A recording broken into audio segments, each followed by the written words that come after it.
Entonces, básicamente, la idea es hablar un poco sobre contabilidad estratégica y gestión de aerolíneas de bajo costo. En ese sentido, pues la presentación va a estar dividida en 4 puntos. El primero de ellos tiene como objetivo hacer una caracterización básica de lo que es contabilidad estratégica, pues presentando un conjunto de definiciones, un conjunto de ideas básicas, de teorías que han sido utilizadas por distintos investigadores en el tema con el ánimo de llevar a cabo trabajos sobre contabilidad estratégica. En vista de que yo estoy estudiando contabilidad estratégica y modelo de aerolíneas de bajo costo, y la forma como la contabilidad estratégica afecta el desempeño financiero de las aerolíneas de bajo costo. Entonces, el segundo apartado implica hacer una descripción de las aerolíneas de bajo costo, identificando pues cómo es que funcionan, cuáles son sus estrategias, en qué consiste su modelo de negocio. Asimismo, pues se llevará a cabo una caracterización de las aerolíneas de bajo costo en el contexto europeo, en el contexto estadounidense. Miraremos algo de lo que está ocurriendo en Colombia con las aerolíneas de bajo costo desde el año 2012. Y posteriormente, pues establezco como un enlace entre los 2 puntos explicados previamente, con el ánimo de poner de manifiesto la forma como la contabilidad estratégica puede ser incorporada en las organizaciones, con el ánimo de generar información que apoye esos procesos de toma de decisiones estratégicas y de direccionamiento estratégico en las organizaciones.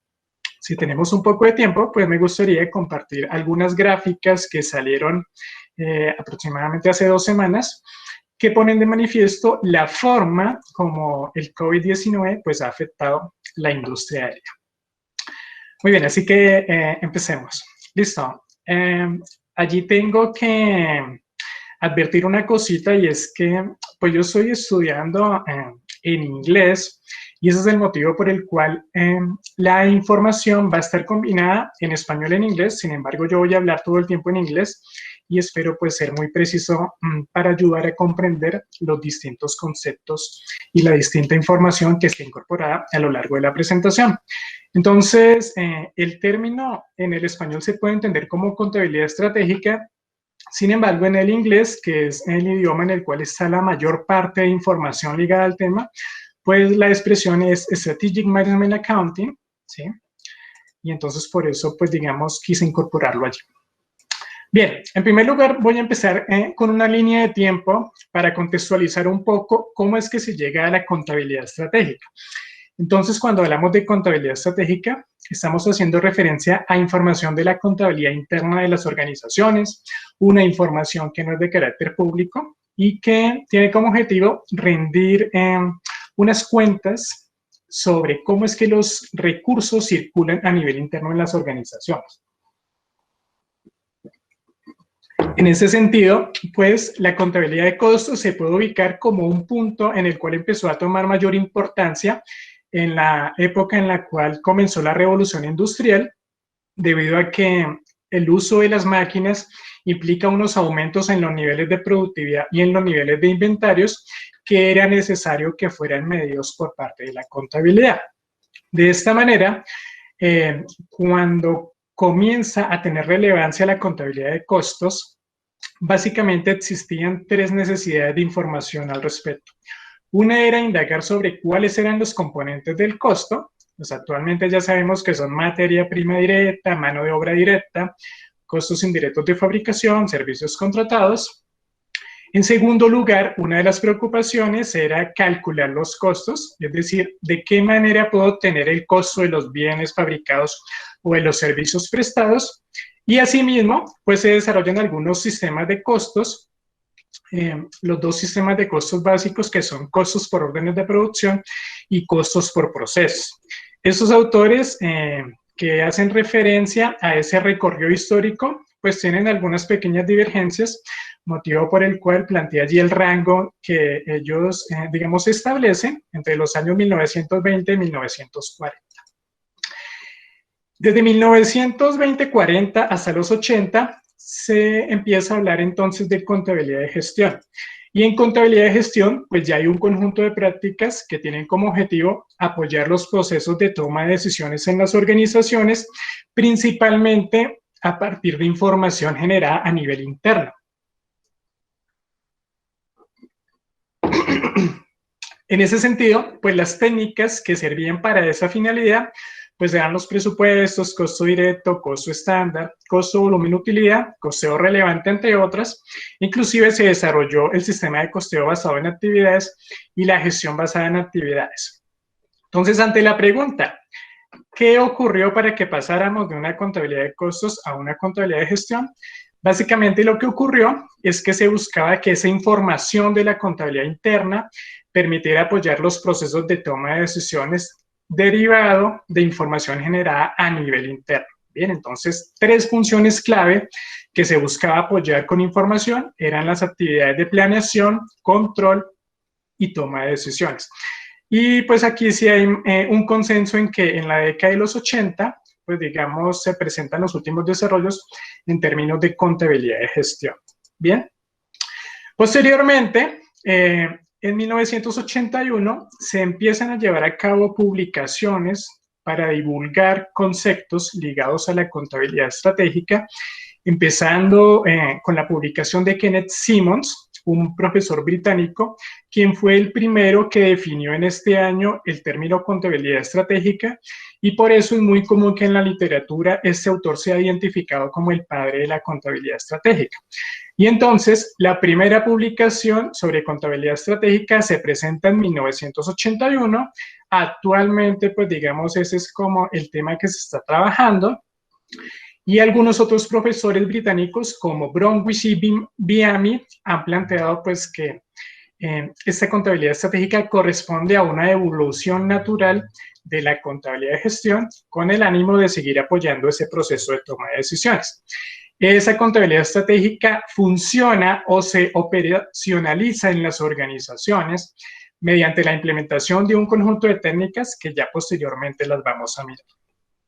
Entonces, ¿qué hizo que pasáramos de una contabilidad de gestión a una contabilidad estratégica? Básicamente, una evolución para responder, para generar información que permitiera responder a nuevas necesidades de un contexto, ¿sí? Entonces, ya estamos hablando de una situación de apertura económica, de compañías multinacionales, de operaciones en distintos tipos de moneda, de que las organizaciones tienen que implementar estrategias y esas estrategias están determinadas por características particulares del contexto, etcétera, etcétera. Entonces, autores como Kaplan, Johnson y Kaplan plantean que la contabilidad de gestión estaba en una situación de pérdida de relevancia debido a que no estaba en capacidad de satisfacer estas necesidades de información, y entonces pues surge la contabilidad estratégica con el ánimo de satisfacer ese conjunto de necesidades. La contabilidad estratégica pues básicamente implica 4 características que en un momento las vamos a ver. Entonces miremos un poco cómo es que ha sido la evolución de publicaciones en términos de contabilidad estratégica. Vamos a verlo desde una perspectiva de ScienceDirect y Scopus, que son como 2 bases de datos, digamos, top en términos de temas de administración, de contabilidad. Acá encontramos en primer lugar ScienceDirect. Entonces, entre 1981 y el 2018, en ScienceDirect se presentaron publicaciones con la participación de 18 autores. Y acá encontramos cómo es que están distribuidas esas publicaciones por participación de país. Entonces, si miramos únicamente ScienceDirect, fácilmente identificamos que el dominio de publicaciones en el tema está determinado por el Reino Unido, por Australia y por Malasia. Asimismo, si miramos cuál ha sido la situación en esta base de datos Scopus, encontramos que allí las publicaciones en este mismo periodo han implicado la participación de 52 distintos autores con la siguiente situación, donde básicamente encontramos que hay una participación del Reino Unido, que es quien está liderando pues el tema a nivel global. También Australia, acá digamos Italia empieza a jugar un papel un poco más relevante, y una de las situaciones bien particulares es que, por ejemplo, en ScienceDirect solamente aparece una publicación del contexto estadounidense, lo mismo que en Scopus, y pues eso pone de manifiesto que si bien los Estados Unidos han sido un referente histórico en desarrollos en el ámbito de la contabilidad, pues parece que en términos de contabilidad estratégica no lo han sido tanto, y eso tiene unas razones que en unos instantes las estaré compartiendo. Si tenemos en cuenta las dos bases de datos, ScienceDirect y Scopus, y eliminamos las repeticiones, básicamente hay participación de 59 autores, donde esta distribución nos pone manifiesto lo mismo. Entonces, Reino Unido sería el padre de la contabilidad estratégica, quienes principalmente realizan desarrollo sobre el tema, Australia, y en tercer lugar estaría Malasia, y pues por allí entraría Italia. Por supuesto, como pueden observar ustedes en la parte de abajo, uno de los elementos clave es que la presencia de desarrollo desde el contexto latinoamericano, pues digamos que brilla por su ausencia. Bien, entonces ese es el motivo por el cual cuando se trata de investigar, de estudiar sobre contabilidad estratégica, pues digamos en el contexto latino e hispanohablante es muy poco lo que se encuentra. Y si no existe un dominio del inglés, pues digamos eso hace un poco complejo el estudio del tema. Bien, estos serían los journals en los cuales se presentan más publicaciones en términos de contabilidad estratégica. El journal en el cual existen más publicaciones es el Management Accounting Reserve de los Estados Unidos, lo cual es curioso porque la participación de autores estadounidenses solamente se limita a un artículo. Sin embargo, en este journal es donde más se publican artículos sobre el tema, siguiendo con un predominio de journals de Reino Unido. Digamos, pertenece al contexto holandés, y hay un journal de Pakistán. ¿Sí? Por supuesto, pues hay muchos otros journals en los cuales únicamente se publica de a un artículo. Bien, entonces miremos un poco de definiciones con respecto a contabilidad estratégica. Esta, como les decía, es la primera definición, es de Kenneth Simmons, quien en 1981 plantea lo siguiente. Él básicamente considera que la contabilidad estratégica está relacionada con la provisión y análisis de datos de contabilidad de gestión, tanto del negocio como de la competencia, con el ánimo de que sean usados para desarrollar y monitorear la estrategia de los negocios. Entonces, por ejemplo, este concepto automáticamente está estableciendo las relaciones entre datos de contabilidad de gestión y estrategia de las organizaciones. Asimismo, encontramos el concepto de CIMA del año 91. Esta es una organización profesional del Reino Unido, donde se plantean un conjunto de elementos similares, como apoyar la estrategia de los negocios, identificando información particular como niveles y tendencias en términos de costos reales, en términos de precios, volúmenes, participación de mercado, flujo de efectivo y demanda de recursos que realiza pues, una organización determinada para operar. Asimismo encontramos Lanfield y Smith, que también son autores británicos. Ellos hacen referencia a una contabilidad con orientación estratégica, donde el elemento central pues, es revisar información sobre las actividades de los competidores. Tenemos a Rollender y Hart, quienes hablan de una contabilidad para el posicionamiento estratégico, y esa contabilidad para el posicionamiento estratégico básicamente implica la combinación de información de contabilidad de gestión con información de marketing. Bien, entonces acá la combinación de contabilidad de gestión y marketing contribuye al posicionamiento estratégico de las organizaciones. Sumado a lo anterior están los profesores Tillman y Goddard, quienes plantean una definición muy sencilla: el uso de sistemas de contabilidad de gestión para apoyar la toma de decisiones estratégicas.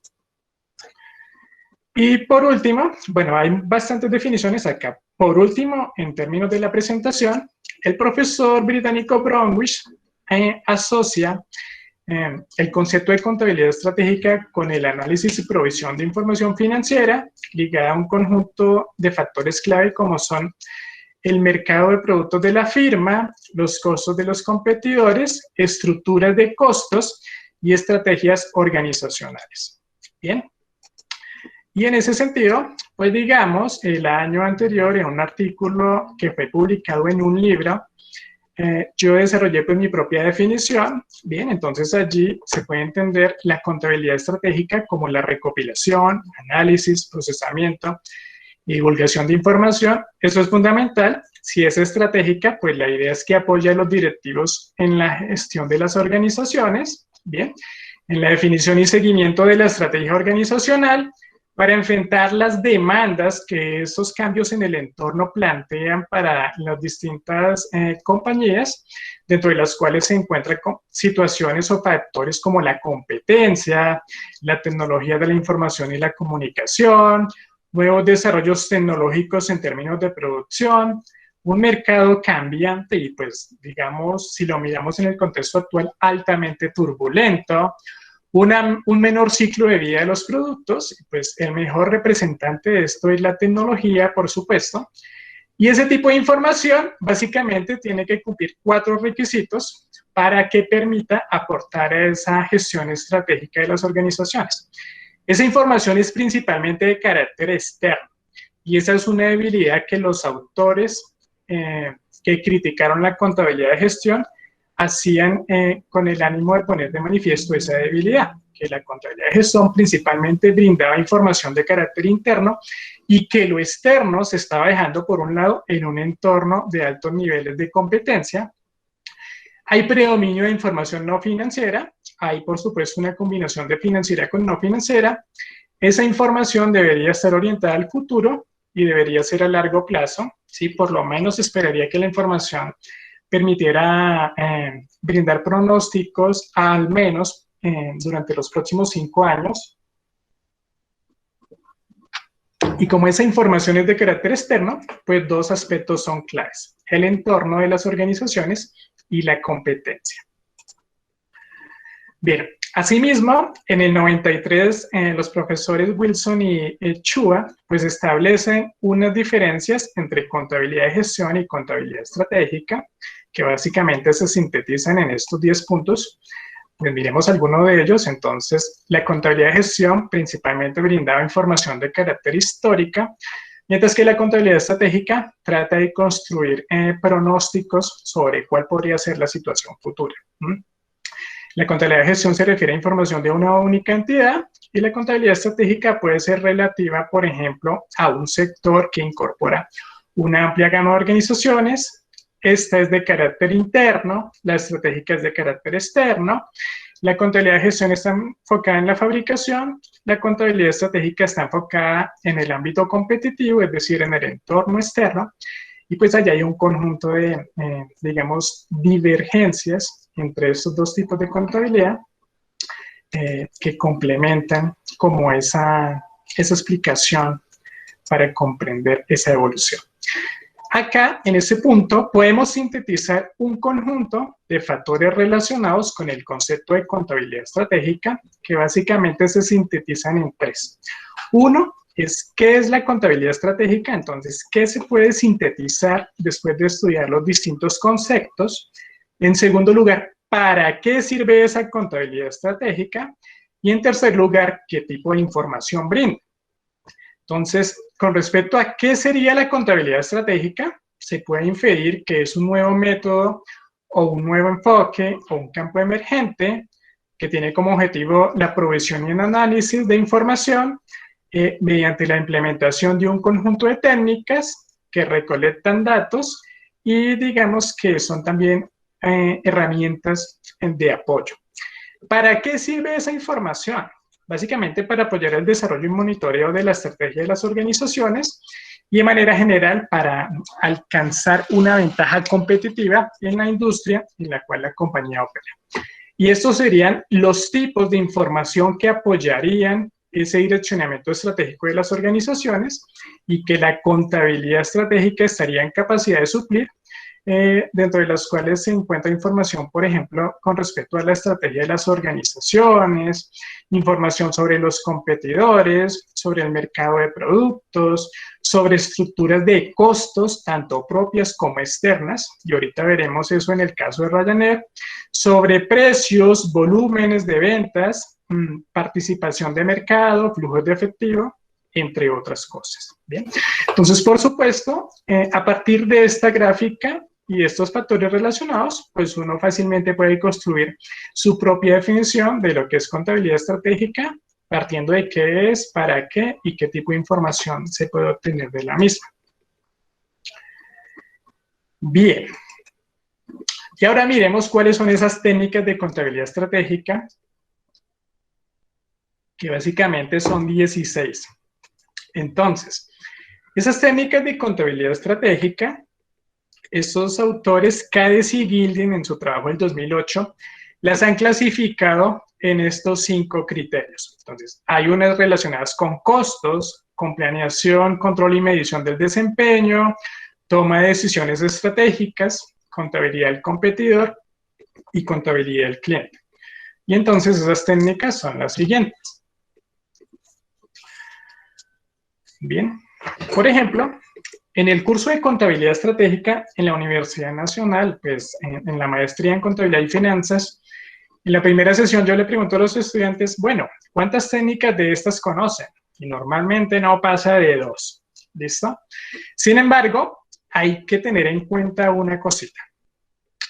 Estas técnicas no han sido necesariamente desarrolladas en el ámbito contable, sino que esa contabilidad estratégica la tenemos que entender desde una perspectiva interdisciplinar. ¿Sí? Entonces hay desarrollos desde la economía, desde la administración, desde la estrategia, desde la contabilidad, y lo que se hace lo que se presenta acá en el trabajo de Cades y Gilding es que ellos han recopilado un conjunto de técnicas de generación de información que se pueden considerar tienen una orientación de carácter estratégico. Bien, acá, por ejemplo, en términos de costeo, observamos el costeo objetivo, costeo de cadena de valor, costeo de los atributos, costeo del ciclo de vida y costeo de la calidad.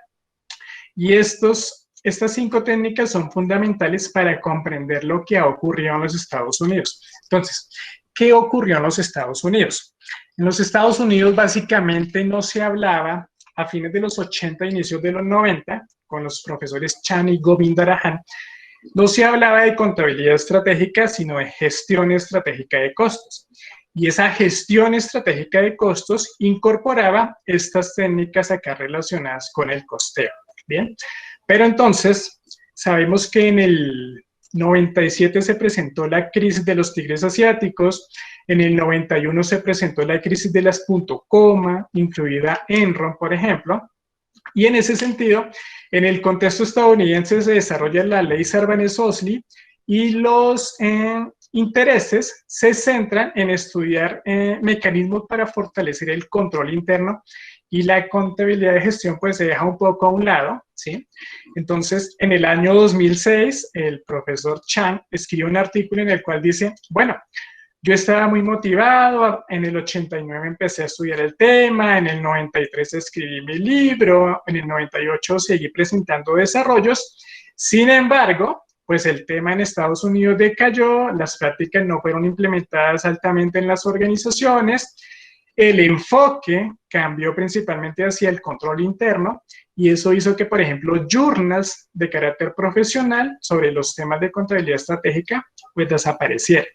Bien, y acá encontramos pues algunas técnicas para planeación como benchmarking, medición integral de desempeño, precio estratégico, costeo estratégico, valoración de la marca, algunas técnicas ligadas a contabilidad del competidor. Entonces, ¿qué información se puede obtener de un competidor? Entonces, se puede monitorear su posición competitiva, se pueden evaluar sus costos, se puede evaluar su desempeño y asimismo pueden realizarse algunas actividades de análisis con los consumidores, ¿no? Pues un análisis profundo de la rentabilidad de los consumidores, por ejemplo, nos podría llevar a concluir que no necesariamente todos los consumidores son rentables.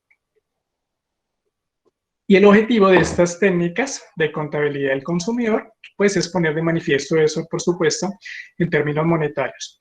Entonces, en términos de contabilidad estratégica, lo que se busca es cómo impulsar este pool de actividades que permitan generar un conjunto de información que apoye el proceso de toma de decisiones estratégicas en las organizaciones y el direccionamiento estratégico. Allí hay que tener en cuenta un punto, y es que básicamente toda la información contable se podría considerar de carácter estratégico. Sin embargo, esos niveles estratégicos pues pueden fluctuar. Esta información, por supuesto, sería 100% estratégica. Una información que no sea tan estratégica puede ser, por ejemplo, la contabilidad financiera o los impuestos.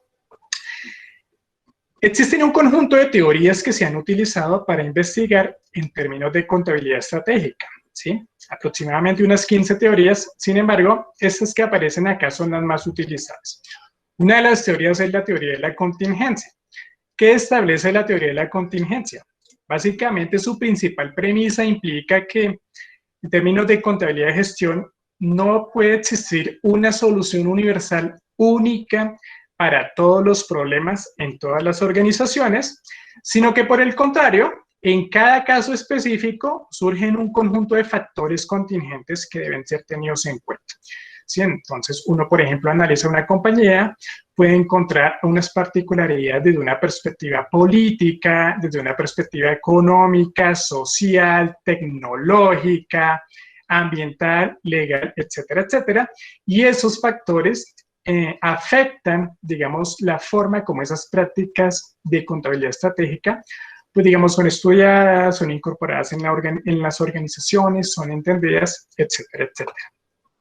Asimismo, otra de las teorías utilizadas es la teoría de los escalones superiores, y la teoría de los escalones superiores básicamente implica que las organizaciones representan las características de sus gerentes, donde esas características o esos rasgos de los gerentes están determinados por su experiencia, por su conocimiento, por su capacidad de negociación, por su formación, etcétera, etcétera.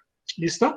Y por supuesto, pues esas características determinan que las técnicas de contabilidad estratégica sean o no implementadas, y en caso de serlo, de que puedan ser o no exitosas. En términos de estrategia, pues hay un fuerte énfasis en las estrategias genéricas de Porter, en los desarrollos de Porter en términos de estrategia, donde se plantean sus estrategias genéricas de diversificación, liderazgo en costos y enfoque. Sin embargo, pues hay otras perspectivas que pueden ser tenidas en cuenta. Y también está la teoría de los mercados contestables de Baumol y Lee, quienes establecen que las organizaciones están operando, muchas de ellas en contextos de competencia permanente, donde no existen barreras de entrada y salida. Y eso hace que existan distintos actores pendientes de identificar posibilidades de obtener beneficios en los distintos sectores, ya que la entrada y la salida, digamos, no tienen ningún tipo de costo. Entonces ellos entran a un determinado sector, toman los beneficios y posteriormente saldrán a asignar sus recursos en otro conjunto de actividades. Bien, ¿qué demuestran los estudios sobre factores que determinan la adopción de contabilidad estratégica en las organizaciones? Uno es la competencia local y global, ¿listo? Entonces, las organizaciones que se enfrentan o que operan en ambientes altamente competitivos tienen una mayor propensión a adoptar técnicas de contabilidad estratégica. Otra situación es la orientación al mercado. Cuando una organización se orienta hacia el mercado, básicamente le está dando relevancia a dos factores, que son los competidores y que son los clientes, y para obtener información al respecto, pues la contabilidad estratégica puede ser adecuada. Otra, por supuesto, es el tamaño de la compañía, donde es claro que las compañías de mayor tamaño pues estarán más dispuestas a implementar ese conjunto de prácticas. Otra es la estrategia organizacional. Estrategia organizacional se puede ver apoyada por la información que se genera de la contabilidad estratégica. Esta es fundamental y aplicaría para todos los colegas. ¿Qué tanto conocimiento tenemos en términos de contabilidad estratégica? Y de esta manera, pues, ¿qué tanta capacidad tenemos de apoyar o generar impacto positivo a partir de la información que estas técnicas pueden generar, con el fin de convertirnos en unos contadores más estratégicos que apoyemos este conjunto de procesos en las organizaciones? Los sistemas de información, por supuesto, también son un determinante. La incertidumbre en el contexto, pues vemos, por ejemplo, que en una situación actual de coronavirus, pues nadie estaba esperando una para en la economía, pues digamos, tan alta. La industria aérea casi que está en cero en muchos contextos. Y por supuesto, pues la información contable en este contexto de alta incertidumbre, pues es muy valiosa para por lo menos tratar de predecir un poco qué es lo que va a ocurrir en el futuro cercano. La estructura organizacional también es determinante, el desempeño histórico y ojo que esta es vital. La alfabetización informacional. ¿Por qué? Porque si no entendemos esa información que se puede generar de implementar las técnicas de la contabilidad estratégica, vamos a generar un conjunto de informes que seguramente no van a ser utilizados en las organizaciones y eso, por supuesto, pues digamos es grave. Entonces la pregunta es, bueno, en las organizaciones donde nosotros hacemos presencia, ¿qué tipo de información, qué tipo de reportes se preparan periódicamente? ¿Cuál de esa información apoya los procesos de toma de decisiones en las organizaciones? ¿Y qué tanta capacidad tienen los usuarios de la información para comprender el contenido informativo de la misma? Bien, asimismo, pues la presencia de contabilidad estratégica en las organizaciones va a afectar un conjunto de factores de las mismas y esos factores básicamente están acá. Pues el proceso de toma de decisiones se va a afectar porque hay mayor información, el direccionamiento estratégico va a ocurrir lo mismo, los sistemas de información contable se van a modificar, la estrategia podría ser un poco más precisa o por lo menos habrá mecanismos para hacer un mejor monitoreo. La evaluación del desempeño seguramente se va a modificar. El comportamiento directivo, pues el comportamiento siempre se va a modificar cuando hay información adicional. Lo siguiente sería una conciencia sobre el entorno externo, porque pues la información de la contabilidad estratégica se centra allí. Los procesos de formación, esto pues digamos a nivel de programas de formación universitario, y los roles de los contadores en las organizaciones.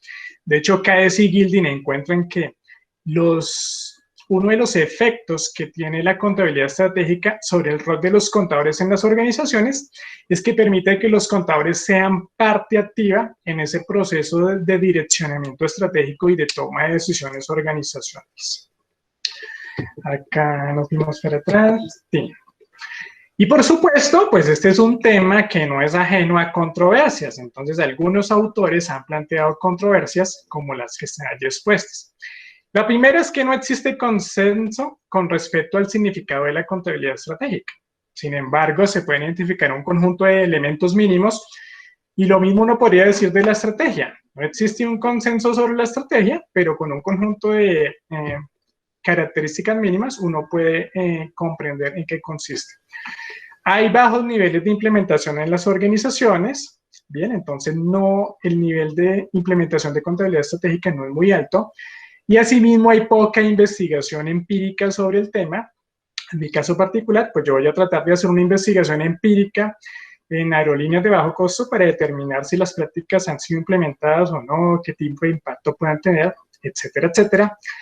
Hay un desconocimiento de las técnicas, ¿sí? Entonces, en algunas situaciones lo que se encuentra es que hay prácticas en las organizaciones que se han implementado, sin embargo, muchos de los usuarios de la información o quienes trabajan con esa información no tienen ni idea que esa técnica existía y que se llamaba así. Otra crítica fundamental es que la contabilidad estratégica puede ser un producto de la imaginación, la plantea este autor, ya que ese conjunto de técnicas pues básicamente ya existían y se han desarrollado entre el año 82 y 2005. Otra crítica, otra controversia es que el estudio de la contabilidad estratégica no se ha incorporado en los programas de formación, pues digamos, en los programas de formación universitaria, como por ejemplo el caso colombiano, pues a nivel de maestría ya se estén incorporando. Y por último, muchas técnicas que componen la contabilidad estratégica tienen un corto ciclo de vida. Bien, entonces esto como para mostrar el punto de vista, digamos, distinto, el controversial. Y uno de los elementos fundamentales allí con el ánimo de impulsar un poco el pensamiento crítico es que la forma como se ha desarrollado el tema tiene un enfoque altamente neoliberal, ¿sí? en ese sentido, pues lo que se busca es crear valor para el accionista, aumentar los beneficios de las organizaciones, etcétera, etcétera, pero quedan un conjunto de vacíos en términos de interpretación, en términos de investigación, desarrollo, pensamiento, etcétera, etcétera, que se ponen de manifiesto cuando uno, por ejemplo, revisa al profesor, bueno, de Algeria, que trabaja en Canadá, el profesor Omar Aktub, en su libro del 2017, tales como las siguientes. ¿Sí? Entonces, la contabilidad estratégica, por supuesto, busca promover la eficiencia,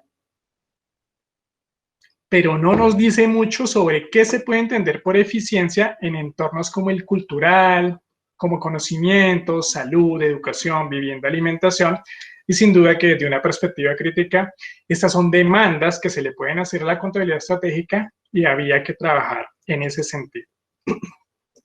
Asimismo, lo que se encuentra también con contabilidad estratégica es que hay un fuerte enfoque de la educación orientada hacia la competencia y hacia el sector privado, y pues esto claramente se convierte en un crimen contra la civilización. De momento, la contabilidad estratégica tiene este enfoque de competencia del sector privado y pues digamos hay unos vacíos que se pueden trabajar allí. Para el caso de Japón y Europa del Norte, la lógica en términos de grupos de interés es que primero está el empleado, después va el cliente y por último el accionista. Sin embargo, en este management a la americana, pues la lógica básicamente que va en sentido contrario, ¿no? Primero va el accionista, después iría el cliente y después iría el empleado. Entonces habría que pensar un poco quiénes son los beneficiarios de esa información que genera la contabilidad estratégica. Otro punto es que, por ejemplo, dentro de esa gestión estratégica de costos, se puede recurrir a un conjunto de mecanismos como estos, con el ánimo de mantener ventajas competitivas, tales como despidos, deslocalización, que es lo que está haciendo Apple, especulación, desempleo, contaminación, cierres de fábricas, etcétera, etcétera. Y pues si la contabilidad estratégica brinda información interna y externa, pues tal vez tiene una deuda pendiente con respecto a estos factores. Otra situación es que pues está ligada a la anterior y es que puede existir en las organizaciones poca preocupación por los medios usados para obtener las ganancias. Eso sería pues lo que Aktub describe como el management a la americana. Y pues lo más grave sería como no reconocer que se presentan situaciones como la siguiente, que es pues, digamos como la cereza en el pastel.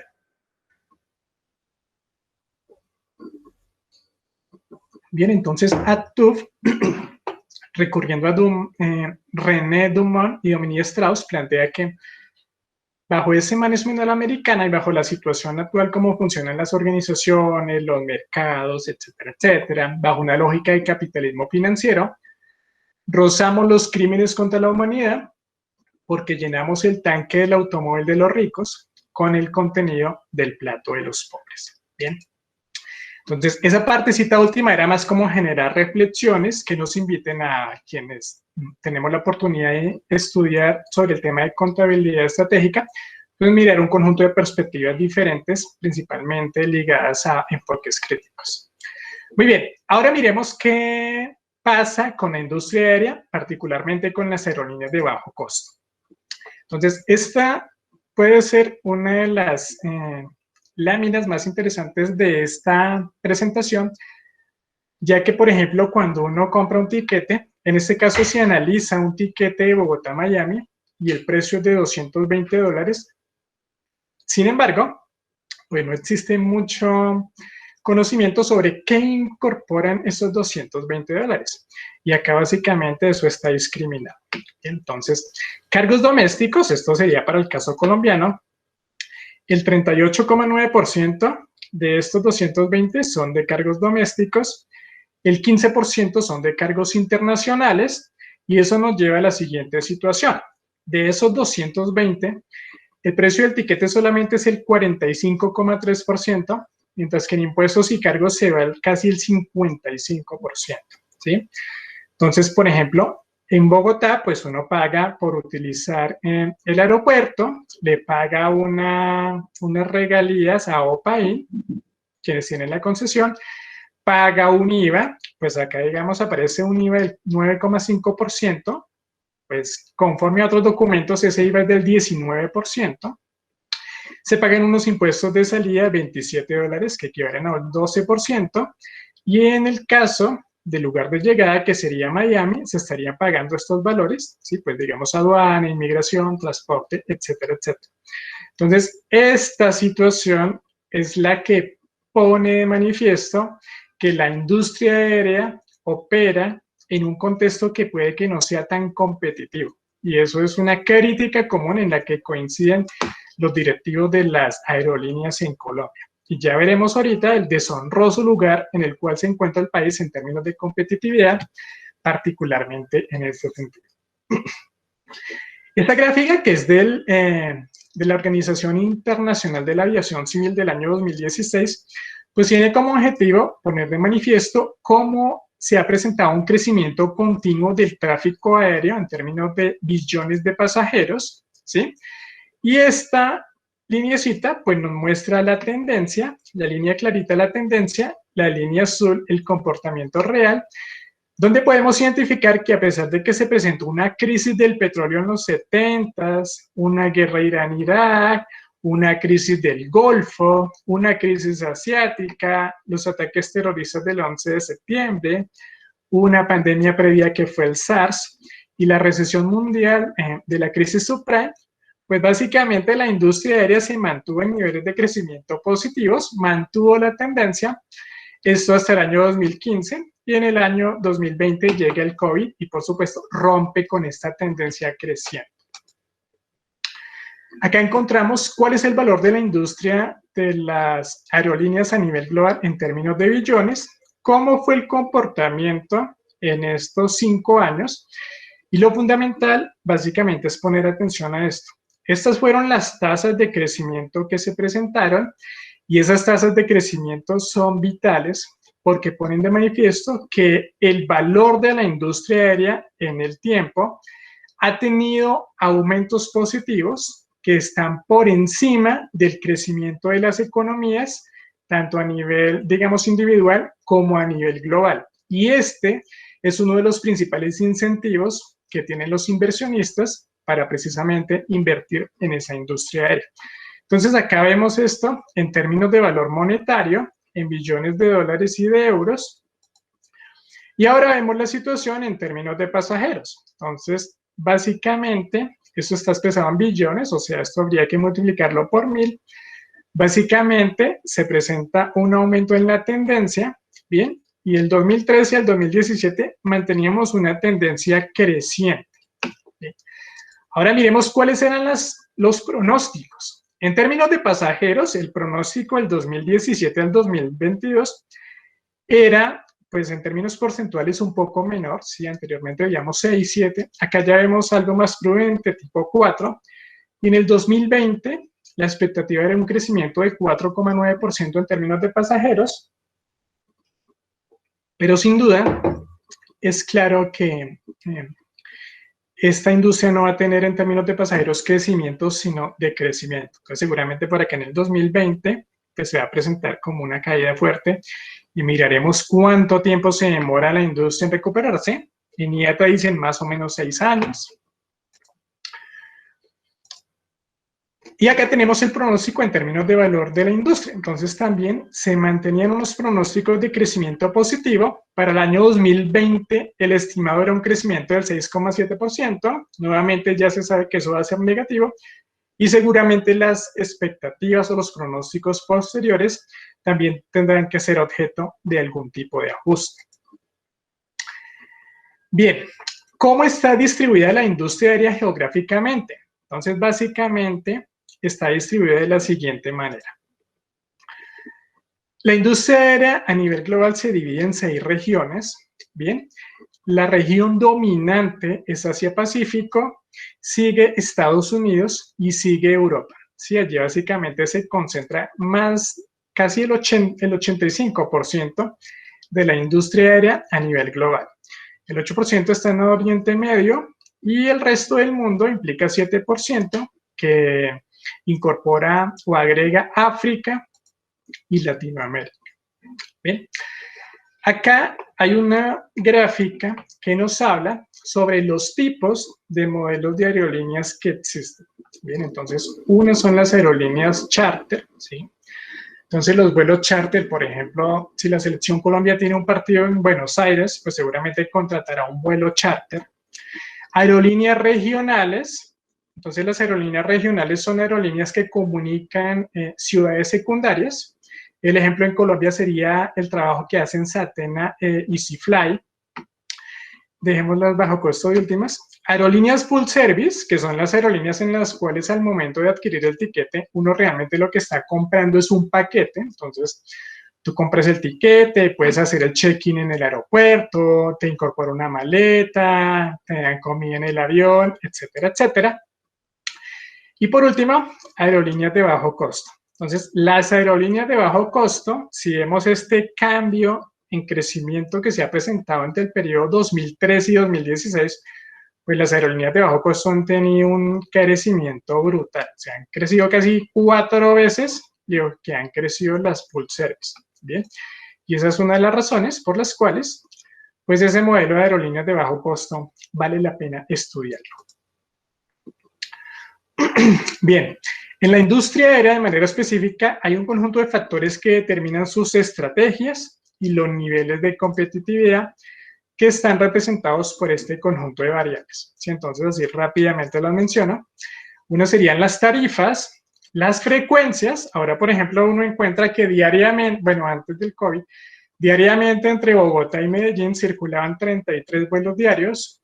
La puntualidad, el servicio al cliente, el uso de aeropuertos, el tipo de aviones, el tiempo que se demora un avión entre aterrizar y volver a despegar, demoras, congestión, densidad de sillas, es decir, la cantidad de sillas que tiene un avión a nivel interno, bueno, componentes de los costos y otro conjunto de elementos allí fundamental. Y entonces, esas estrategias y esa competitividad están afectadas por 10, 15, 18 variables.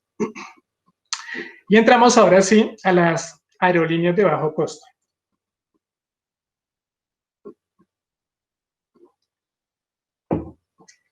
Las aerolíneas de bajo costo empezaron a nivel mundial en 1949 y pues acá está como sintetizada la información entre el 49 y el 2017. Entonces, acá vemos las 6 regiones en las cuales se divide la industria aérea y esta representación gráfica implica reconocer unas aerolíneas que durante este periodo han abierto y han cerrado a su vez, que estarían en la franja roja, y unas aerolíneas que han abierto y aún se mantienen, ¿sí? ¿Qué identificamos acá? Que Oriente Medio, Asia Pacífico y África son los lugares en los cuales las aerolíneas se mantienen, o sea, son más las que operan actualmente que las que han cesado, mientras que la situación en Europa, Latinoamérica y Norteamérica es totalmente contraria. Eso, por ejemplo, implica que operar una aerolínea en Europa, en Latinoamérica y en Norteamérica puede ser más complejo y, digamos, más desafiante que operar en estos 3 lugares. En ese sentido, si tenemos en cuenta esta cantidad de aerolíneas, pues básicamente llegamos a que en este periodo han existido 265 aerolíneas de bajo costo, 129 han fracasado y 136 se mantienen vigentes. Esta es la distribución de esas aerolíneas pues a nivel global. Entonces, el país, o mejor, la región en la cual se ha presentado un mayor dominio en términos de cantidad de aerolíneas es Europa, seguida de Asia-Pacífico, posteriormente está Estados Unidos. Bien, y sigue Latinoamérica. Entonces, eso a nivel histórico. Ahora, ¿cuál es la situación actual? Es decir, aerolíneas de bajo costo que actualmente están operando, pues la situación acá cambia un poco.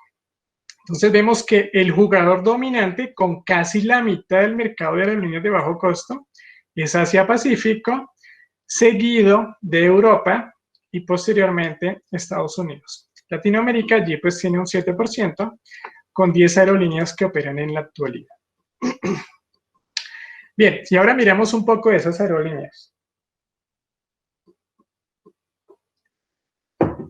Las 10 aerolíneas de bajo costo más importantes en Europa son estos que aparecen acá. Bien, durante esta presentación yo haré referencia a Ryanair. Allí existen distintas aerolíneas de distintos países ubicadas en una región particular de Europa. La mayoría de ellas corresponden a Europa Occidental, que es la parte de Europa más desarrollada. Esta aerolínea es fundamental, Norwegian Airlines, porque esta fue la primera aerolínea que realizó en Europa vuelos intercontinentales. Entonces uno puede ver que, por ejemplo, Norwegian Airlines ofrece vuelos entre Oslo y Buenos Aires, entre Oslo, Nueva York, entre Oslo, Dubái, y de esta manera pues conecta 3 continentes. Bien. Y una característica fundamental de este contexto europeo es que estas aerolíneas operan a nivel internacional, es decir, se mueven a lo largo del continente. Más o menos el 75% de su operación es moviéndose a lo largo del continente europeo.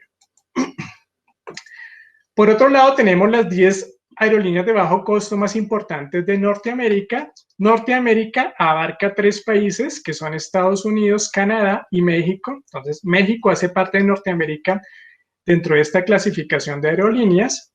Y aquí la característica fundamental es que principalmente en los Estados Unidos, donde hay 5 aerolíneas, en los Estados Unidos es un mercado que se caracteriza porque las aerolíneas de bajo costo realizan más vuelos a nivel local que a nivel internacional.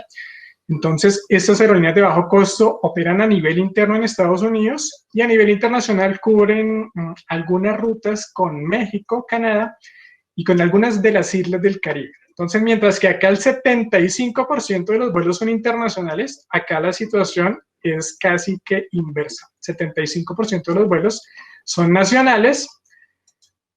Y por último llegamos a Latinoamérica. ¿Qué podemos ver en Latinoamérica? Actualmente en Latinoamérica se pueden identificar 5 aerolíneas de bajo costo. Wingo, pues digamos, a mí me gustaría estudiarla, incorporarla en el estudio, pero no hay información de Wingo ni aparece aún en los rankings y demás. Está entonces Sky Airline chilena, Sky Airline y JetSmart de Chile, que empezaron a operar el año anterior, conectando Bogotá con Santiago. EasyFly, que bueno, este criterio, Skytrax la clasifica como aerolínea de bajo costo. Ya nos daremos cuenta que esto hay que dudarlo un poco. Está Gol Brasil y está Viva Air, que esta Viva Air fue la primera aerolínea de bajo costo en Colombia, comenzando operaciones el año 2012, y para el año 2015 ya tenía el 7% de participación de mercado. Esto ya es información en términos de precio. Y entonces aquí la idea es que se puede identificar en términos de dólares cuál es el precio promedio que ofrecen las 20 aerolíneas, digamos, más económicas, en términos de precio por kilómetro. Esto está expresado en dólares, es decir, en centavos. Entonces, por ejemplo, Tiger Air Australia era la aerolínea a nivel global que ofrece el precio promedio por kilómetro más bajo, ya que es apenas 6 centavos de dólar, que eso implica un valor cercano como a 220 pesos colombianos, ¿sí? Acá están las distintas aerolíneas. Está esta aerolínea de Islandia que se quebró en el 2019. Está Ryanair, que ya hablaremos un poco después. Bueno, y algunas aerolíneas adicionales. Este sería el top 10, el top 20, perdón. ¿Cuál sería la situación en Colombia? Entonces miremos cómo es que es la situación en Colombia y por qué pagamos lo que pagamos por los tickets. Chile tiene con JetSmart 9 centavos, Sky Airline tiene más o menos 11 centavos por kilómetro y LATAM tiene 13 centavos por kilómetro. Y es en cuenta que para el caso colombiano la más económica es Viva Colombia, con aproximadamente 19 centavos, que inclusive está por encima de LATAM Chile, ¿sí? Entonces, en ese sentido, pues la aerolínea que ofrece las tarifas más favorables en términos de precio sería Viva Colombia, luego sería LATAM Chile, Avianca, Satena e EasyFly por último, lo cual implica que EasyFly puede que no necesariamente sea bajo costo porque sus tarifas son casi el triple de Viva Colombia. Bien, acá tenemos la situación en Reino Unido. Entonces, en el Reino Unido, ahorita hablaremos de esta. Esta es la aerolínea que pone, pues, digamos, manda la parada en términos de precio. Por eso es aerolínea de bajo costo, ¿sí? Y vemos la otra aerolínea de bajo costo británica, que es EasyJet, donde su precio por kilómetro básicamente es casi el triple. De esta manera, pues la pregunta es, bueno, ¿y qué hace Ryanair para ser tan eficiente, no? Y acá están las otras aerolíneas. Y en el caso estadounidense, pues la aerolínea, digamos, que ofrece las mejores tarifas conforme a este criterio sería Spirit Airlines. Sí, allí también aparece Frontier, aparece American Airlines, Southwest Airlines, que es la aerolínea de bajo costo. Y bien, listo. Y entonces llegamos a sintetizar en qué consiste el modelo de aerolíneas de bajo costo.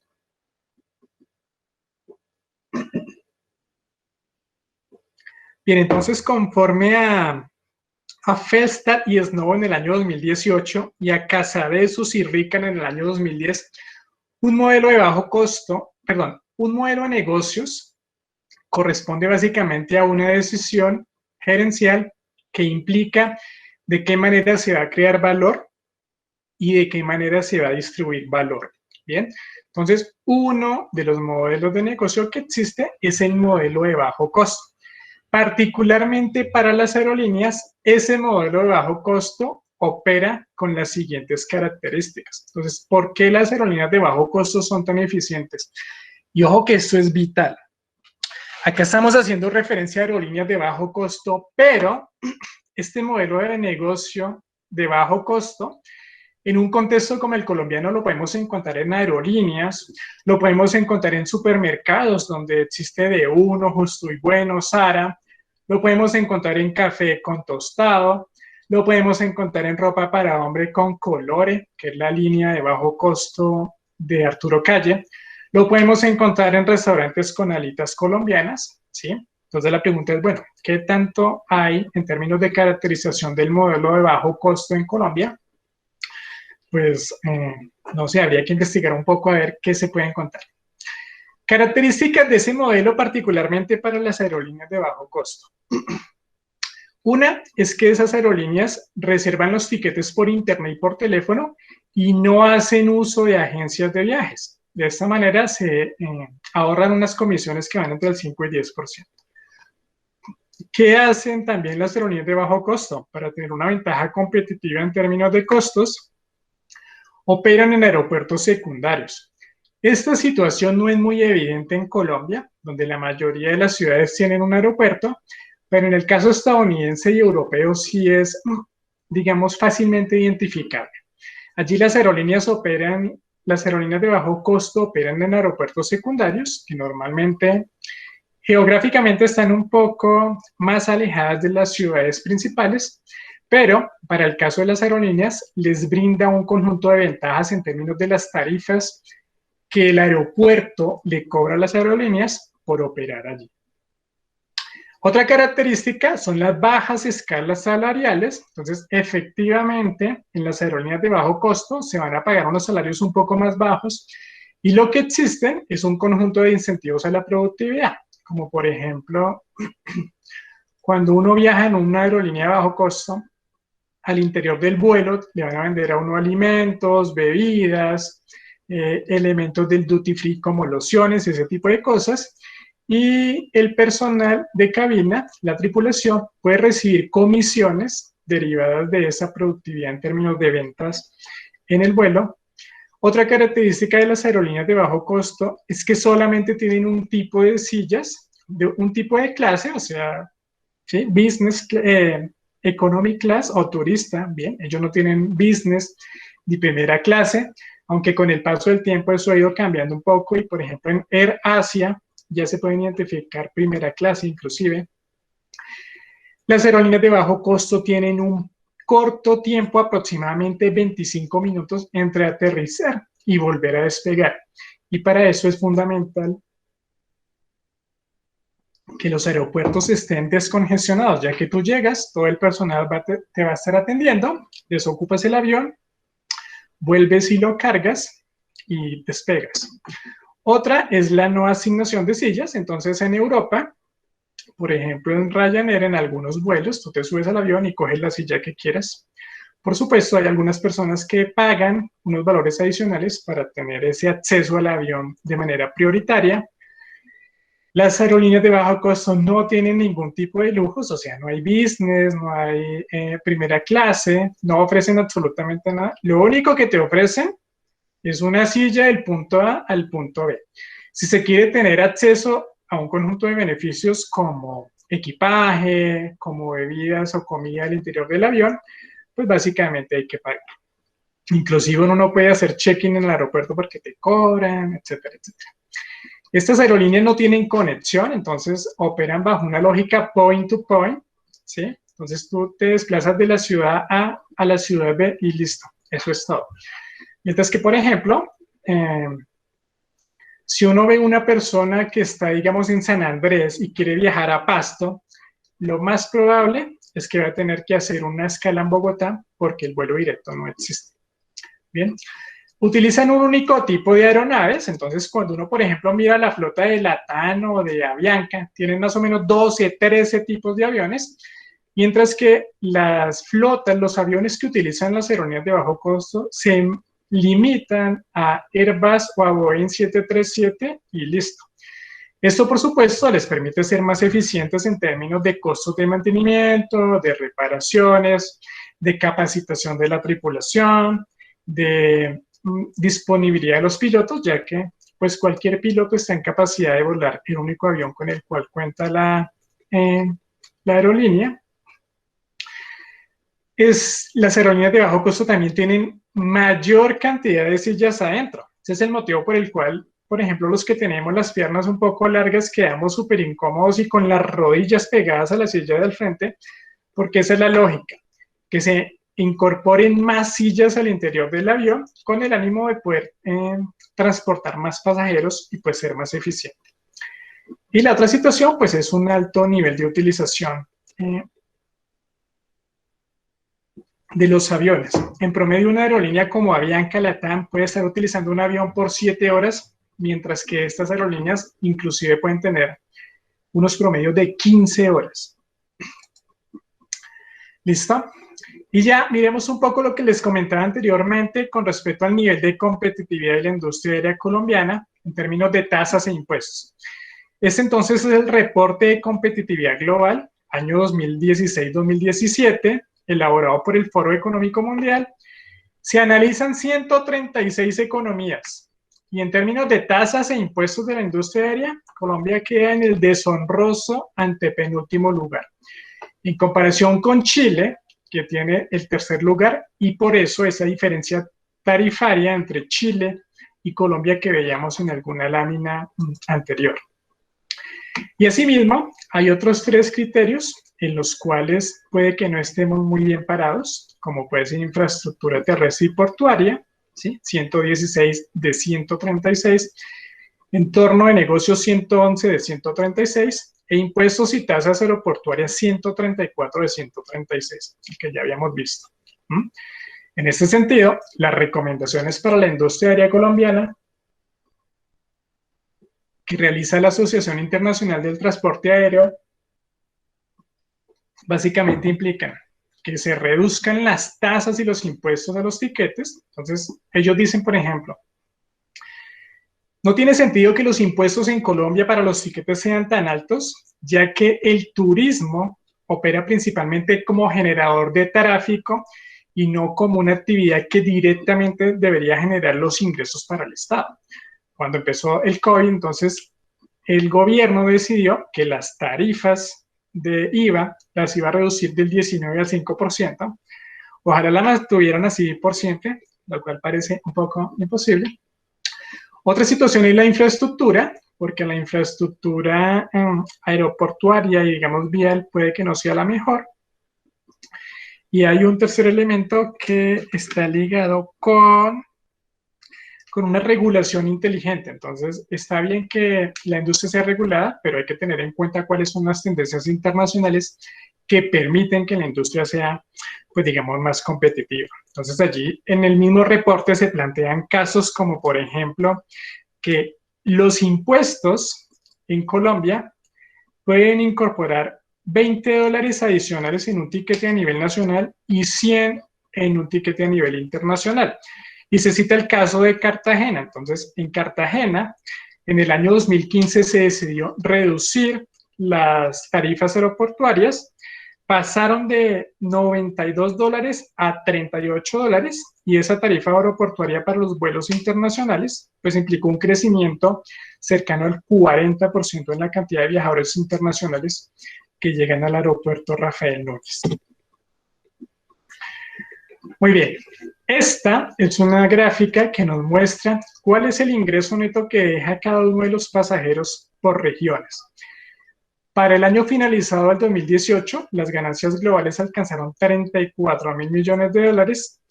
La forma como están distribuidas, pues es esta. Un país, una región en la cual al parecer no es tan rentable tener una aerolínea es África y pues sigue Latinoamérica, ¿no? Entonces, desde este punto de vista, puede que no sea tan rentable tener una aerolínea en el contexto colombiano, lo cual implica lo que hemos venido diciendo. Es necesario que se reduzcan las tarifas, que se reduzcan los impuestos, y pues Estados Unidos es como el país en el cual el ingreso neto es mayor. Inclusive si nosotros comparamos nuestro contexto latino con la industria, pues estamos muy lejos de esos promedios de la industria, ¿sí? Los dos contextos de mayor rentabilidad son Norteamérica y Europa, pues que son los referentes a estudiar. Muy bien.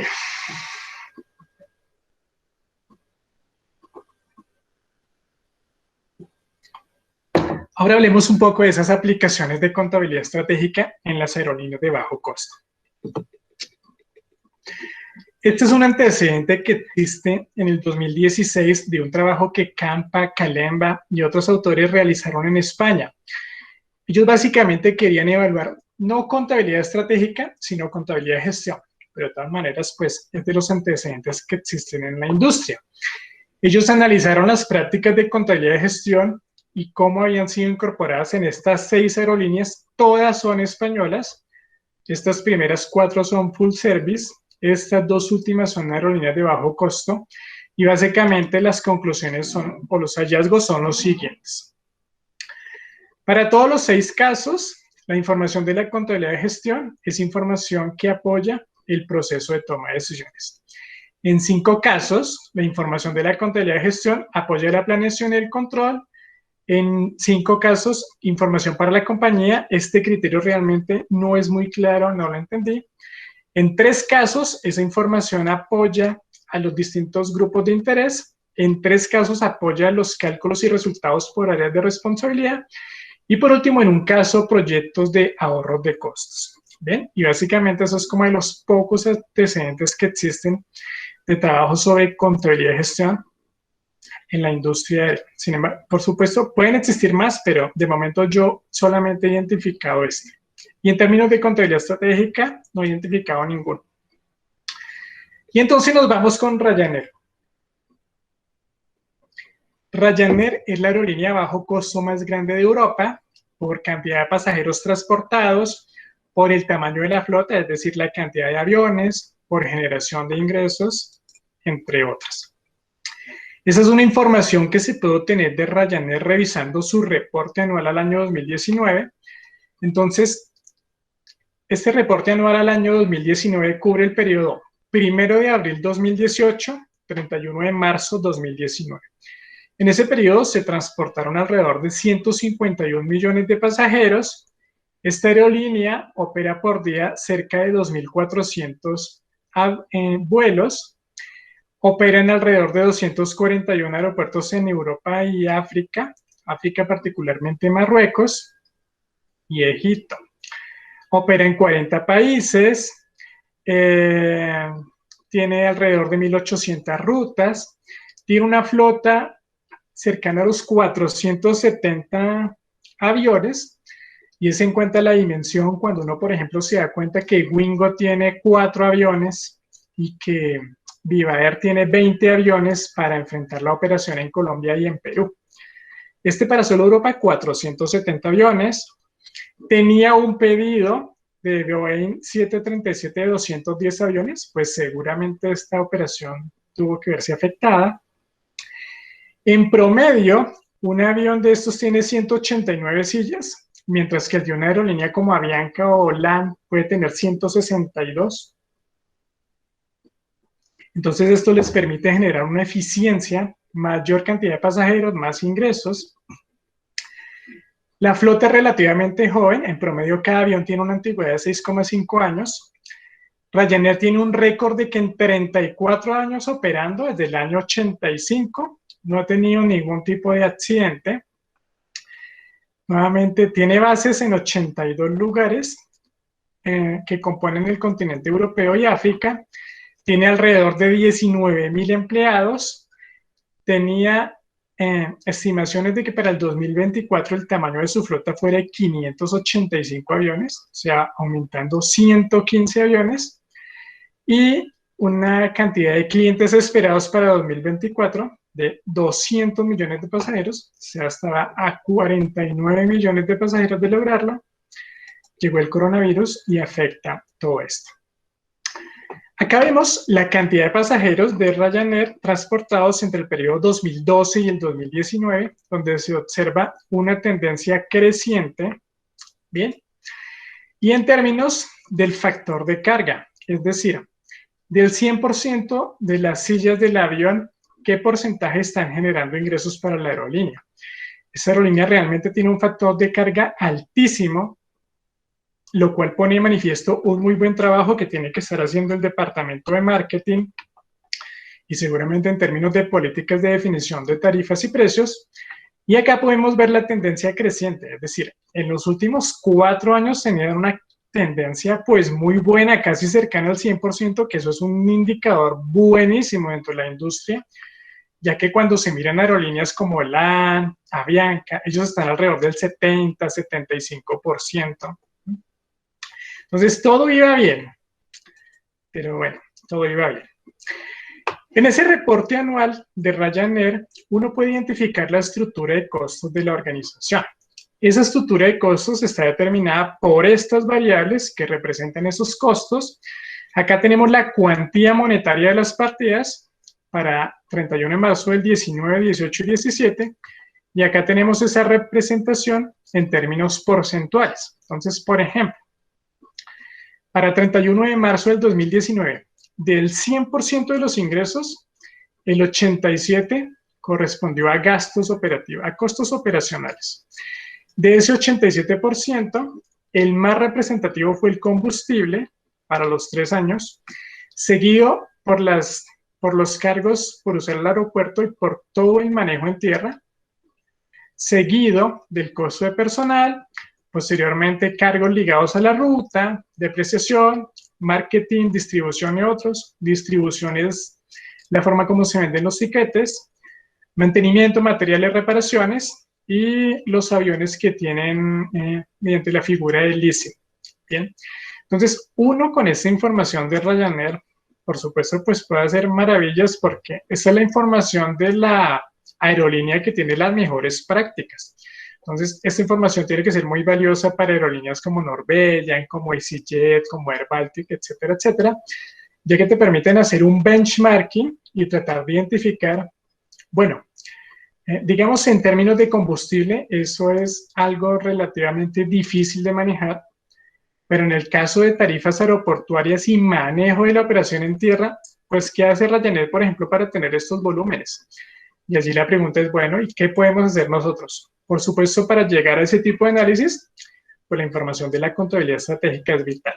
Y ya en un momento la sintetizamos. ¿Cuáles son las estrategias que ha utilizado Ryanair? Ofrecer tarifas bajas, ¿sí? Centrado en servicio al cliente. Los que hemos tenido la oportunidad de viajar en Ryanair sabemos que esto puede que no sea tan cierto.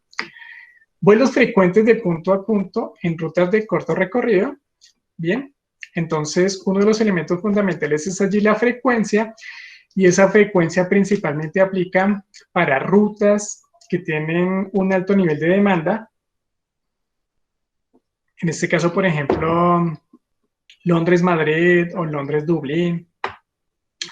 Tienen unos bajos costos operativos, pues una característica fundamental de Ryanair que la plantea explícitamente en su informe anual es que el componente fundamental de su estrategia de bajo costo es mantener un control permanente sobre los costos. Otra estrategia es tomar ventaja de Internet. Entonces ellos venden mediante la página y mediante la app y utilizan esta compañía que es como un proveedor de software para llevar a cabo ese proceso de reservas. Pues las aerolíneas tienen un inventario que es un inventario de sillas y pues acá esta compañía permite como comercializar ese inventario, ¿no? Y adicionalmente las compañías aéreas ofrecen un producto perecedero. ¿Sí? Si el avión arranca y tiene 5 sillas que sean vacías, se perdió la posibilidad de que esas sillas puedan generar ingresos. Esto es fundamental en términos de seguridad y mantenimiento de calidad, pues ellos tratan de moverse con los máximos estándares. El resultado de ello es que en 34 años no han tenido ningún tipo de accidente. Quieren mejorar los resultados operativos con servicios auxiliares. Entonces, ¿qué es servicio auxiliar en una aerolínea bajo costo? Básicamente todo lo ajeno a una silla. Entonces, uno compra el tiquete que le da derecho a desplazarse del punto A al punto B y listo. Todo lo demás tiene que pagar. Entonces, hay que pagar por comida, bebida, check-in en el aeropuerto, por equipaje, si quieres abordar de manera prioritaria, etcétera, etcétera. Inclusive estaban pensando en implementar una medida de cobrar por utilizar el baño al interior del avión. Pero por supuesto, pues, esa medida no tiene sentido. Se enfoca en crecimiento y ese crecimiento básicamente se estimula con manejar promociones, o sea, con un buen departamento de marketing y con operar en nuevas rutas. Bien. Y adicionalmente, pues, tienen un enfoque de responder a los desafíos del mercado, donde 2 desafíos del mercado son claves, que son los costos del combustible y el crecimiento económico, ya que básicamente, por ejemplo, el crecimiento económico es una variable fuera de control. El costo del combustible en algunas ocasiones se puede gestionar con contratos de cobertura y de suministro de combustible a una tarifa fija por un periodo determinado. Bien, y todo eso nos lleva a lo siguiente. Esta podría ser la síntesis de la aplicación de las técnicas de contabilidad estratégica en la industria aérea. Entonces, ¿qué vemos en este caso? Estas son las decisiones clave que se toman en las aerolíneas. Bien, las decisiones clave, las decisiones estratégicas. Esas decisiones están ligadas a precios de los tiquetes, a qué rutas operar, ya que por supuesto si una ruta no es rentable, pues seguramente habría que salir de ella. Combustible, capacidad de los aviones. En este momento, por ejemplo, una aerolínea como Avianca de 156, alrededor de 155, 156 aviones, tiene operando como 5.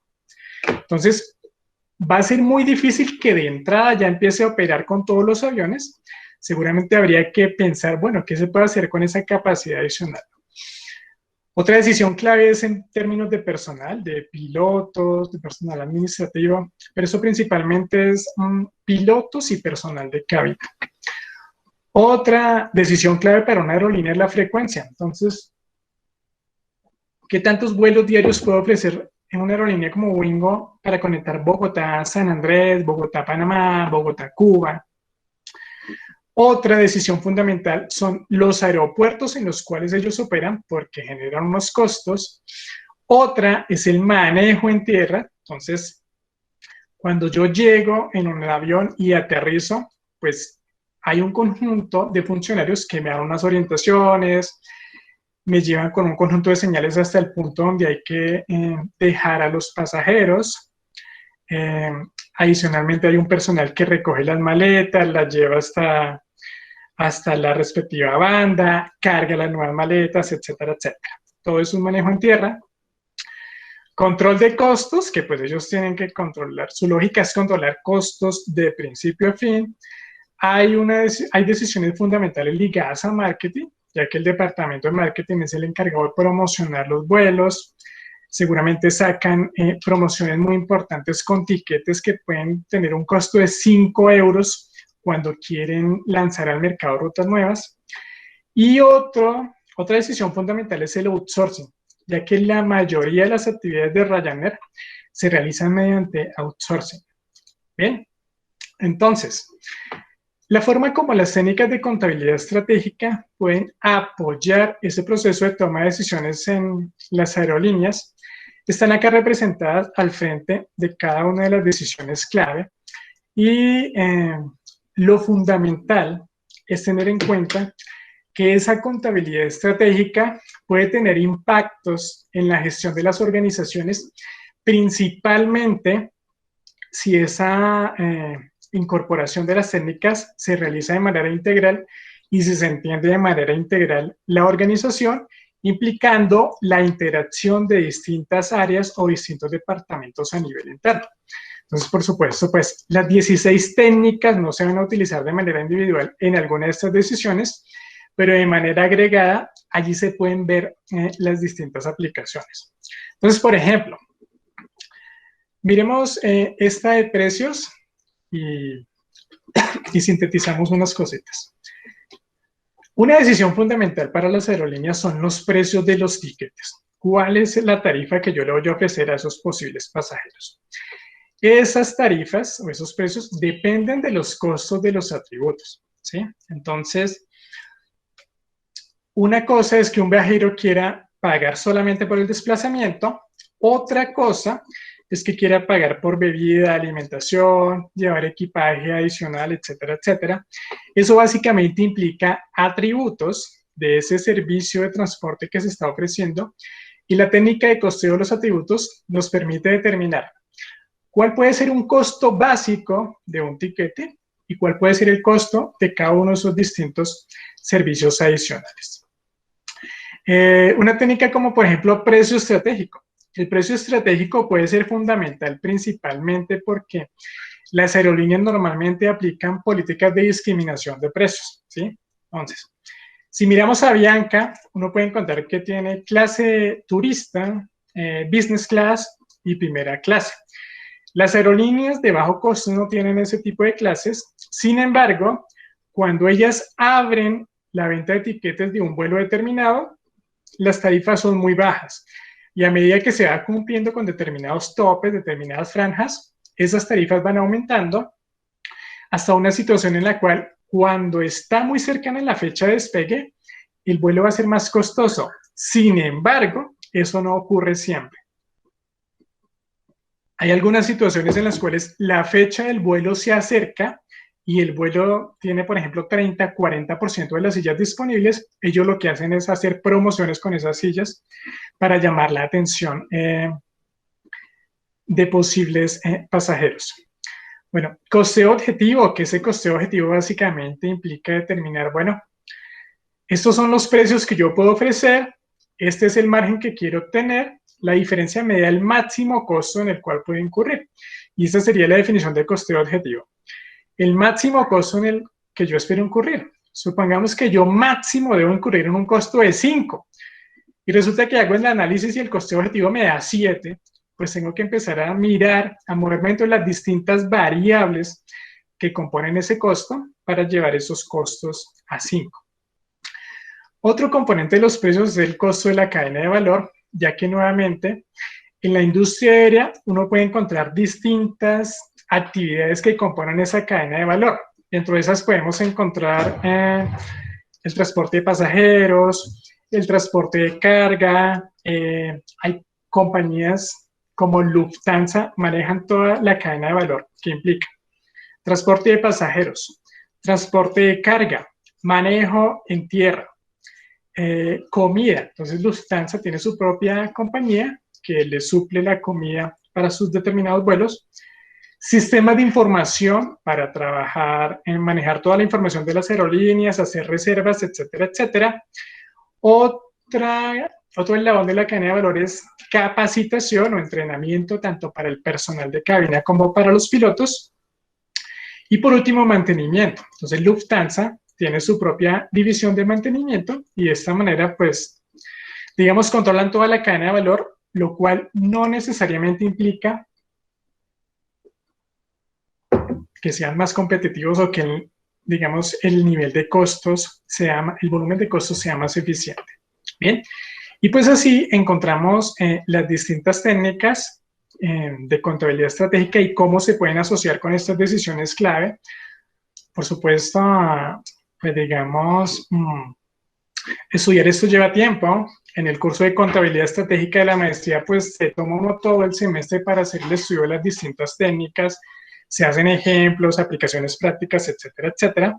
Acá en este caso, pues digamos, la idea era más como llevar a cabo una actividad de carácter descriptivo, realizando una introducción y, por supuesto, dejando pues un abrebocas para mirar posibilidades de realizar investigaciones más profundas o identificar posibilidades de implementar técnicas de contabilidad estratégica en las organizaciones en las cuales, pues digamos, uno labora. Bien, y por último miremos unos 5 minuticos más para examinar un conjunto de gráficas que ponen de manifiesto los efectos que ha tenido el COVID en la industria aérea. Esta información es aproximadamente del 15 de mayo del presente año, o sea, no tiene ni 20 días de antigüedad. Y podemos ver lo siguiente.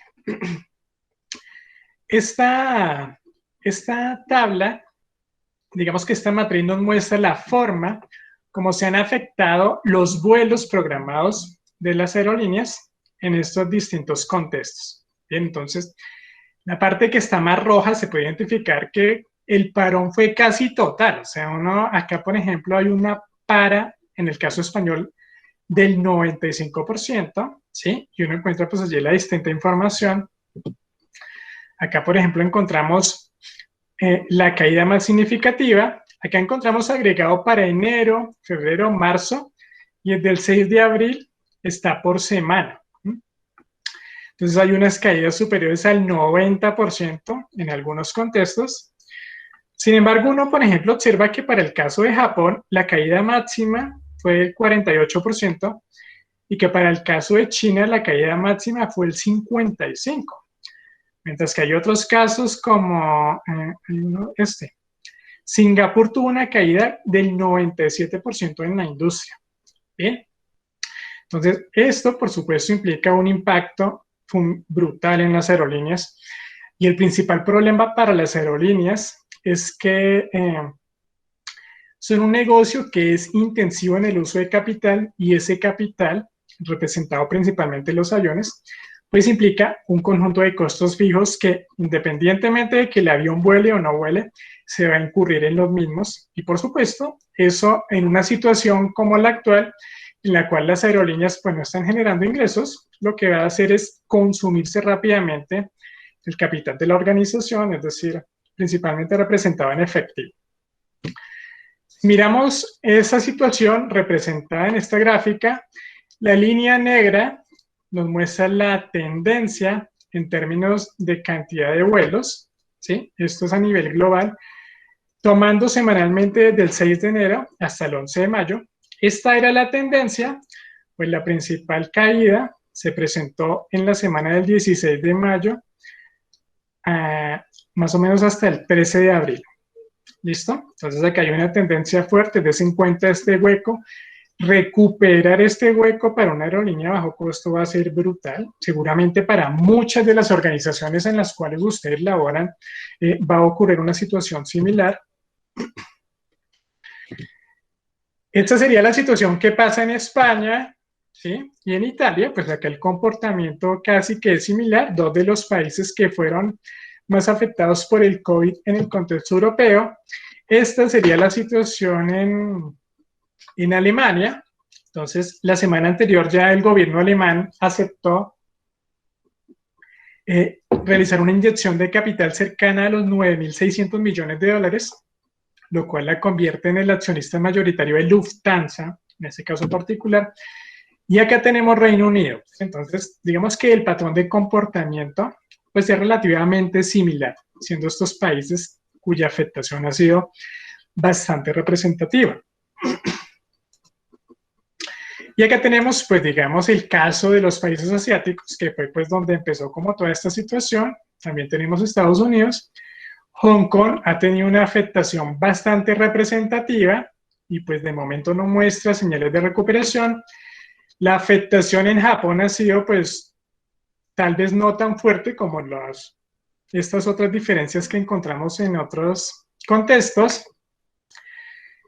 Esto realmente es como sorprendente, ¿no? Inclusive al inicio del año China estaba operando por encima de los pronósticos, tuvo una caída que no es tan fuerte y ya parece pues que se está levantando. Y Estados Unidos pues no cerró su economía, se mantuvo hasta que llegó a una situación en la cual pues se hizo insostenible mantener el mismo nivel de operación y se ha presentado esa caída.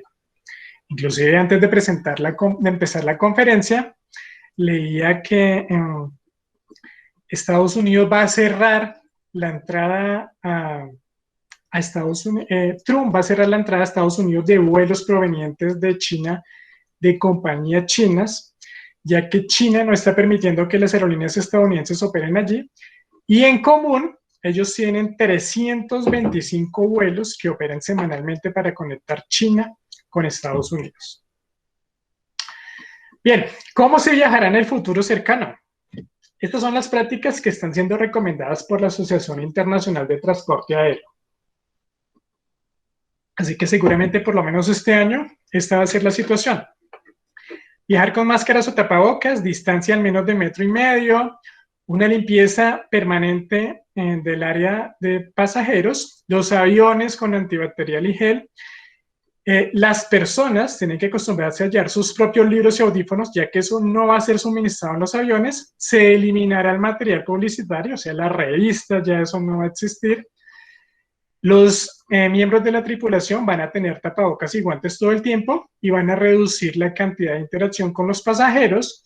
En los aeropuertos van a existir un conjunto de instrumentos para hacer una medición, un control de la temperatura de los posibles viajeros, y pues también de manera permanente desinfección interna de los aviones, la parte correspondiente a baños, a sillas, a mesas, a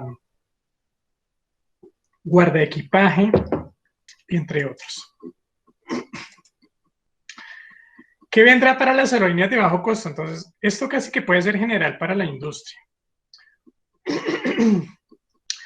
Sin duda que se van a eliminar o suspender algunas rutas. Las aerolíneas van a retomar actividad solamente operando las rutas rentables. De momento va a ser muy difícil que operen con rutas que den pérdida porque de entrada no va a ser sostenible. Con el tiempo y apenas se recuperen, esa puede ser la situación. Gestión de capacidad, por ejemplo, Ryanair, ¿qué va a hacer con 470 aviones? ¿Será que apenas empiece va a operar con todos? Seguramente va a tener que transcurrir un tiempo y pues tienen que tomar decisiones de capacidad, si seguir asumiendo sus costos fijos, reducir la flota, etcétera, etcétera. Quiebras de aerolíneas, pues ya se quebró TACA en Ecuador y se quebró Flybe en Reino Unido. Fusiones, seguramente va a ser una situación que se presente, no solamente en la industria aérea, sino de pronto en otras organizaciones. Adquisiciones, ¿sí? Entonces algunas aerolíneas fuertes pueden adquirir algunas otras que estén, pues digamos, con un precio de mercado no tan alto. Llegarán nuevas aerolíneas, pues siempre van a estar allí nuevos actores pendientes. Promociones, ¿sí? En estos momentos, pues seguramente las aerolíneas, con el ánimo de, digamos, recuperar la confianza de los distintos pasajeros y estimular la demanda, pues van a tener que ofrecer promociones. Eso sí es claro. El departamento de marketing allí será clave, por supuesto. De pronto las aerolíneas de bajo costo empiecen a vender tiquetes utilizando agencias de viajes, por lo menos mientras se recuperan. Y para el caso, digamos, colombiano, se espera esto, ¿no? Que exista una reducción de impuestos y tasas con el ánimo, pues, de estimular la demanda, de estimular la industria, entre otras cosas, etcétera, etcétera.